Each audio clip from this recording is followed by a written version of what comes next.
What if the next war isn't fought with guns, but with algorithms? Imagine a coup, so quiet, it doesn't storm palaces, it storms stock markets. A president facing not tanks, but traitors. A nation shaken not by bullets, but by numbers. This is the story of how a digital coup nearly collapsed Burkina Faso, not through soldiers, but through data, deception, and doubt. The aircraft's encrypted channel pulsed once, twice, then a calm, European voice crackled through the static. Hold your position, wait for the markets to shake, then trigger the change. It wasn't a military order. It was financial. Thousands of miles away, in Geneva's glass towers, traders stared at screens glowing in anticipation. Algorithms began to move, shorting Burkina Faso's bonds, betting that chaos was coming. To them, instability wasn't a crisis. It was a commodity. Coup as currency. Crisis as opportunity. In Ouagadougou, the heart of Burkina Faso, President Traoré stood before a wall of monitors, a digital battlefield of maps, live feeds, and financial tickers. "They're not trying to topple me," he murmured. "They're trying to simulate me." His cyber defense chief, Amamira Kwaju, looked up. "Then appear," she said. "Show yourself. Because now, they don't know what's real anymore." The president hesitated. Outside, rumors spread like wildfire. Was he missing? Was the coup already underway? At Idan Sishararfin, PM Traoré straightened his uniform, walked toward the cameras, and addressed the nation, knowing that one public appearance could either restore stability or trigger collapse. For the first time, the man targeted by a digital coup stepped into the simulation itself, not as a victim, but as an uninvited player. But what if the real enemy wasn't outside the palace, but inside his own command? Hours later, inside the command room, a single line of code changed everything. A data analyst froze. "Sir, someone accessed the classified vault 30 minutes before the breach." The name blinking on the screen made every heartbeat stop. Sergeant Fana, one of their own. Impossible. The vault was triple encrypted. Every movement logged. Every key verified. Yet the timestamp didn't lie.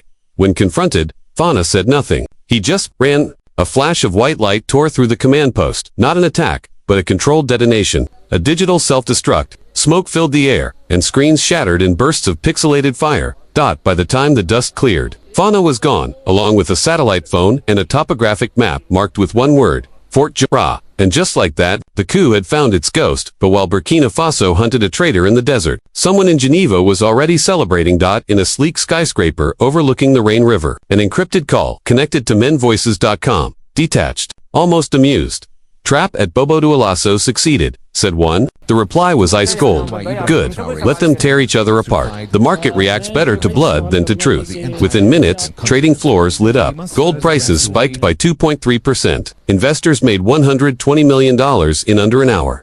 For them, this wasn't treason, it was strategy. But for Burkina Faso, it was betrayal wrapped in data. Back in Ouagadougou, President Traoré stood amid shattered monitors, his reflection fractured across broken glass. "This isn't a coup," he whispered. "It's a psychological war, built to make us doubt ourselves." He turned to Kwaju, his strategist. "We can fight invaders. But how do you fight doubt?" Outside, the sun bled across the horizon, red, heavy, like an omen. Was the betrayal real? Or was it all part of a deeper simulation designed to expose who could still be trusted? Deep within the National Command Network, something stirred. A secret failsafe Traoré had designed months earlier. Project Phoenix. It wasn't a weapon. It was a test. A system created to measure loyalty, not through words or oaths, but through action when no one was watching. Phoenix's protocols quietly activated, scanning data trails, analyzing behavioral patterns, flagging anyone whose digital footprint shifted even slightly under stress. And as the program awakened, one chilling question began to echo through the intelligence corridors. Was Sergeant Fana really a traitor, or a decoy in a game so deep that even the president wasn't fully aware of its design? Every coup has a traitor. But in this one, truth itself was under attack. By 5:49 p.m., satellite feeds over the Sahel began to glitch. Streams of code stuttered like they were afraid. A cyber analyst whispered, "When reality enters a simulation, data begins to panic." On the ground, Fana stumbled across the desert, bloodied, limping, clutching a titanium briefcase stamped Operation Mamba.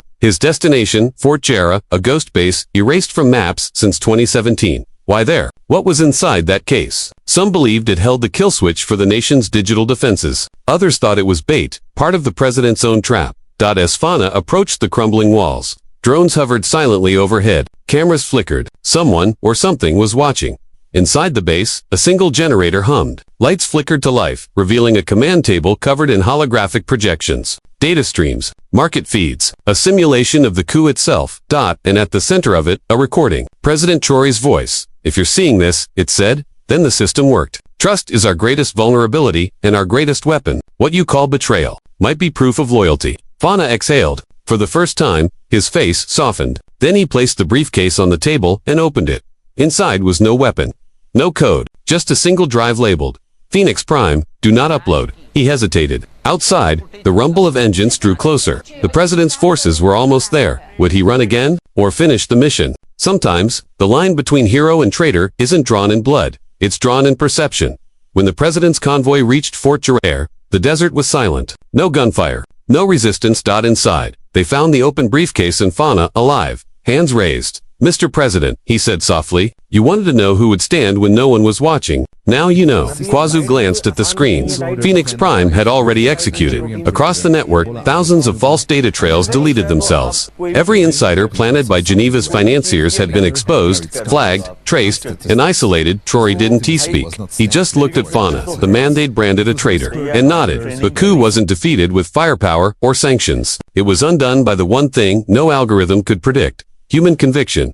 As the sun set over Ouagadougou, the markets calmed. Gold fell. Bonds stabilized. The world moved on, none the wiser that a silent war had been fought and won that day. For some, it was just another headline buried beneath market reports. But for Burkina Faso, it was proof that sovereignty in the 21st century isn't about borders or armies. It's about control of truth itself.